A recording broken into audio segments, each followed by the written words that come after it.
Hello, this is Dr. Grande. Today's question is, can I analyze the case of Donnie Rudd?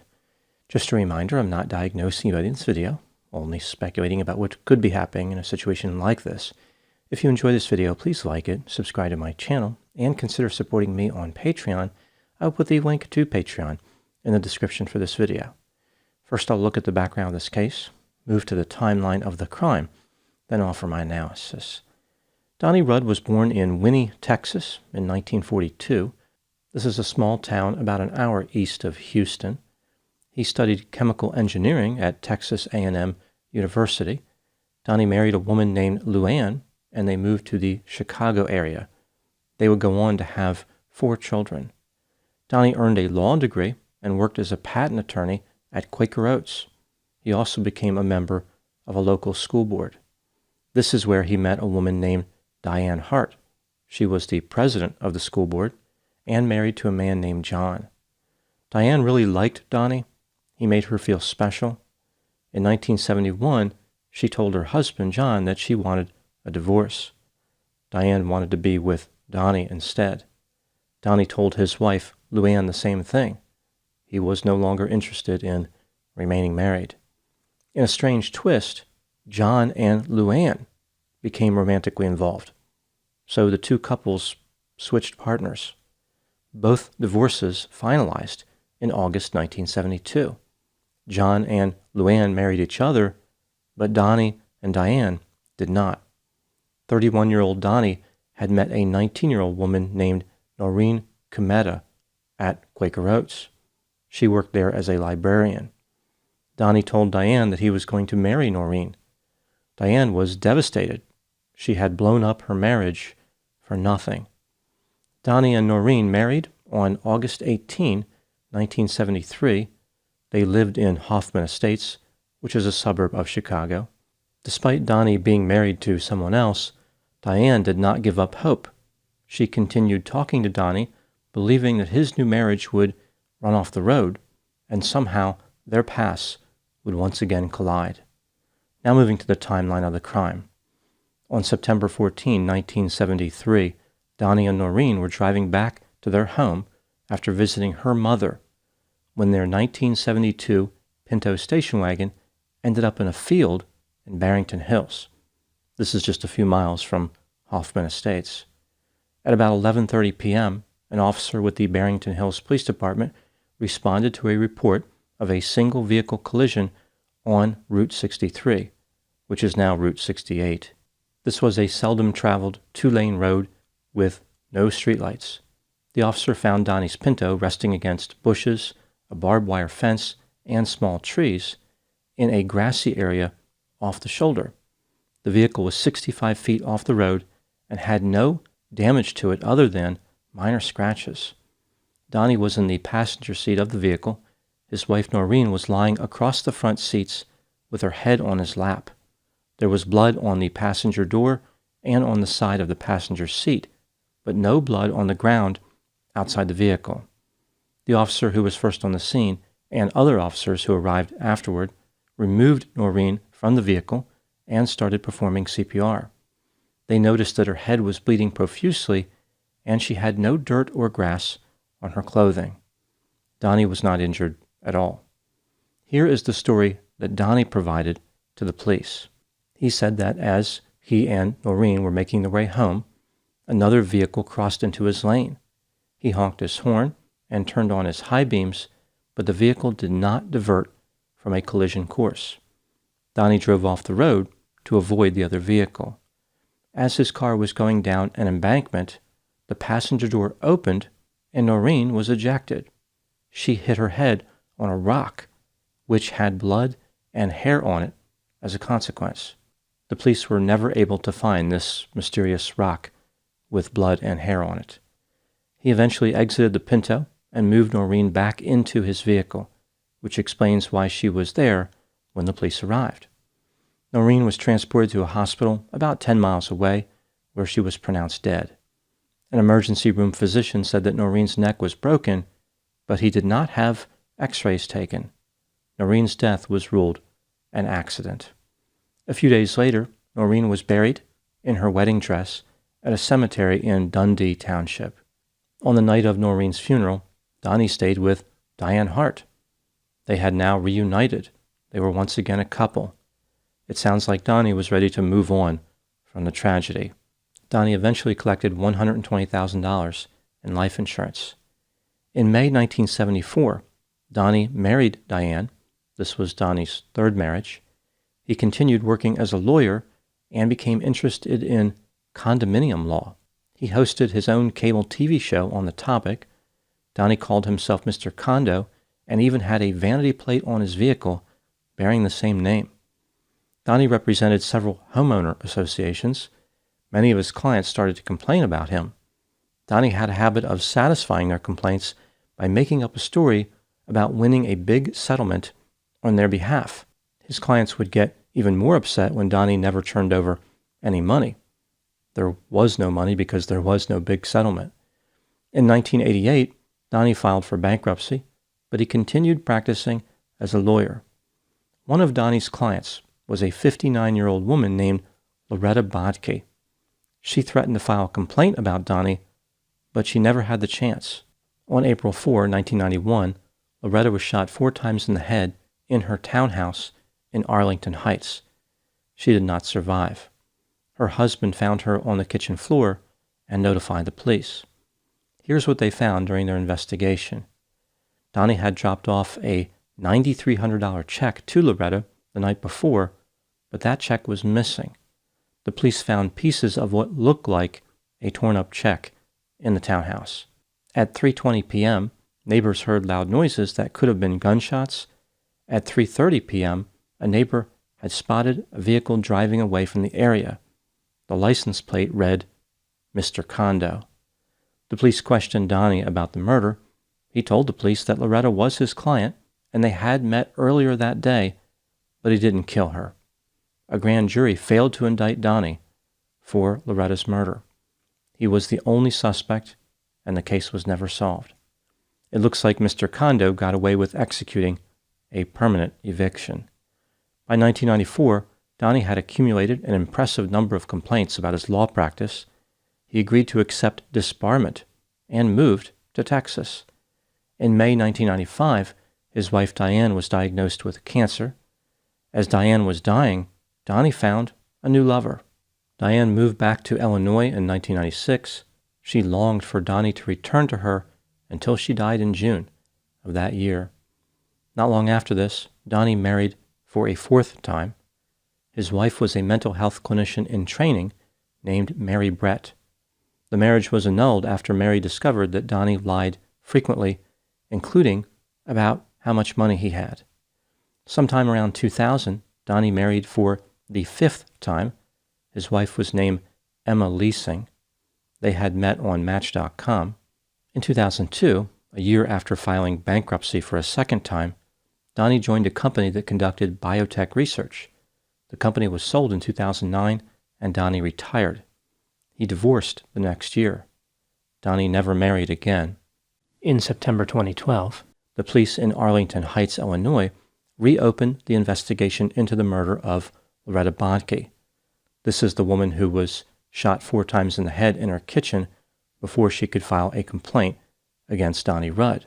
Looking into this case led the police to become curious about how Donnie's second wife, Noreen Rudd, died. They did not believe that it was an accident. They obtained a court order to exhume Noreen's body. A pathologist found that Noreen had skull injuries that appeared to be caused by a blunt object, not from a motor vehicle collision. Noreen's death was reclassified as a homicide. In December of 2013, the police traveled to Sugar Land, Texas, a suburb of Houston, to confront Donnie Rudd. They caught up with him outside of a grocery store. Donnie voluntarily went to the police station to be interviewed, but he wasn't very forthcoming. He answered many questions by saying that he didn't know or didn't remember. About 2 years later, on December 17, 2015, 73-year-old Donnie Rudd was arrested and charged with Noreen's murder. He was released on bail about 10 months later. Donnie's trial started on June 26, 2018. On July 2, he was convicted of first-degree murder. On September 13, Donnie was sentenced to 75 to 150 years in prison. 4 years and 1 day later, on September 14, 2022, Donnie Rudd died in prison at the age of 80. This was 49 years to the day after he murdered his second wife, Noreen Rudd. Now moving to my analysis. Up until the day he died, Donnie Rudd maintained his innocence. Some people believe the case against him was weak. They believe he was prosecuted because he was a con artist and because he was a suspect in the death of Loretta Batke. This brings me to the question, was Donnie actually guilty? Let's take a look at the evidence both for and against the idea that Donnie Rudd was guilty of murder, starting with the inculpatory factors. Noreen died mysteriously after being married for less than a month. The story that Donnie gave to the police was full of inconsistencies. Why would Donnie have moved Noreen's body after the alleged collision? Where was this mysterious rock that Noreen supposedly struck after being ejected from the vehicle? Why wasn't there any blood on the ground or dirt on Noreen's body?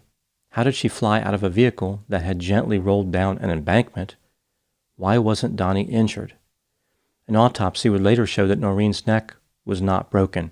Rather, she died from head injuries on both sides of her head. It was clear that she had been struck with a blunt object.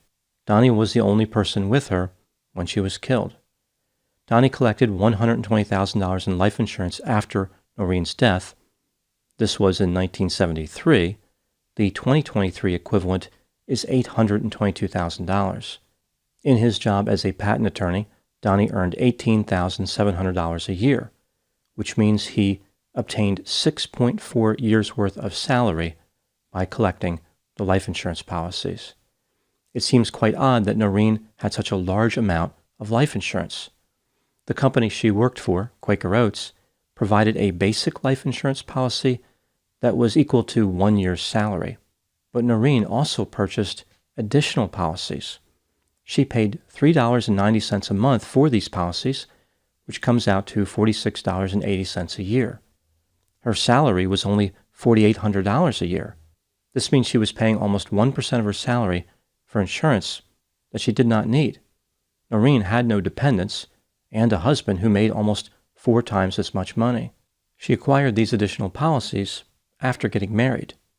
Very few employees selected the additional coverage. Donnie falsely told the police that just about every employee had the coverage. Donnie spent the night of Noreen's funeral with Diane. This hardly seems like the behavior of a distraught husband. When Donnie was interviewed by the police in 2013, he told them that he couldn't remember if he had struck his wife in the head before she died. Donnie had a long history of being deceptive and manipulative. Moving to the exculpatory factors, the police initially thought that Noreen's death was an accident. The investigation into her death was poorly handled. Noreen's father died without life insurance and left the family in a challenging position. This may explain why she purchased a massive amount of life insurance. When considering all the evidence in this case, do I think that Donnie was guilty? Yes, I believe he was guilty beyond a reasonable doubt. He should have been arrested in 1973. In addition, I think it's likely that he murdered Loretta Batke. Moving to the next section, here are my thoughts on a few items that stood out to me in this case. Item number 1, some people wonder if Diane knew what Donnie was up to. It seems strange that she would forgive him for leaving her and marrying Noreen, and then marry him right after Noreen died mysteriously. I think Diane was gullible, had a lack of insight, and was extremely desperate. In a journal that Diane kept, she wrote that if she could have Donnie, she would be willing to spend eternity burning in hell. It sounds like she wanted to make sure that no matter what happened, she was always with the devil. As she was dying with cancer, Donnie left Diane for another woman, yet Diane desperately wanted Donnie to come back. At the very end of her life, she worried about the burning in hell forever part, but she still couldn't stop thinking about Donnie. Diane was completely obsessed with him. She just wanted Donnie to show that he cared. He had been able to gain total control over Diane with his manipulation tactics. Item number 2, Donnie appeared to be both narcissistic and psychopathic. He was grandiose, arrogant, impulsive, manipulative, condescending, envious, possessed superficial charm, and had a sense of entitlement. He lacked empathy, guilt, or remorse. Donnie lied constantly. He was always trying to make himself look more important than he was. A few examples of his deceptive statements. He was a Vietnam veteran who jumped out of helicopters and won the Medal of Honor. He worked for the CIA. The character Rambo, played by Sylvester Stallone, was based on his life. He owned a big oil company. And the mysterious and non-existent vehicle that ran him off the road was driven by an assassin. Donnie even used the murder of his second wife that he committed to make himself look better. When Donnie lived with Diane and her children in Illinois, he bought a second house right next to his house for her children. He didn't want them near his unusual collections. For example, he had an interest in taxidermy. One of his animals was a mouse with wings on it. Donnie frequently tried to escape responsibility by feigning illness, including cancer. He even showed up at Diane's funeral on crutches and wearing his arm in a sling. This type of behavior is very common with con artists. Now moving to my final item, number 3. Donnie Rudd had a pronounced lack of insight, but he was able to leverage what he did understand in order to manipulate others. For example, he gained many of his law practice clients by making derogatory comments about people who serve on condo boards. He said they were second-tier individuals who let power go to their heads. Essentially, he was saying that condo board members were arrogant and grandiose, 2 traits that Donnie personally possessed. As far as manipulating women, Donnie was charismatic and represented himself as a wealthy action hero. Women described him as spontaneous and exciting. They never knew what to expect. Ironically, considering how pronounced Donnie's narcissistic traits were, his lovers should have known exactly what to expect. One could argue that Donnie's lovers should have run a background check to avoid ending up being a tenant in his fantasy building. Donnie wanted all the amenities of occupancy without leaving a security deposit. As far as prosocial traits, Donnie always had a vacancy because to him, all people were just property to be managed. Those are my thoughts in the case of Donnie Rudd. Please put any opinions and thoughts in the comment section. They always generate an interesting dialogue. As always, I hope you found my analysis of this topic to be informative. Thanks for watching.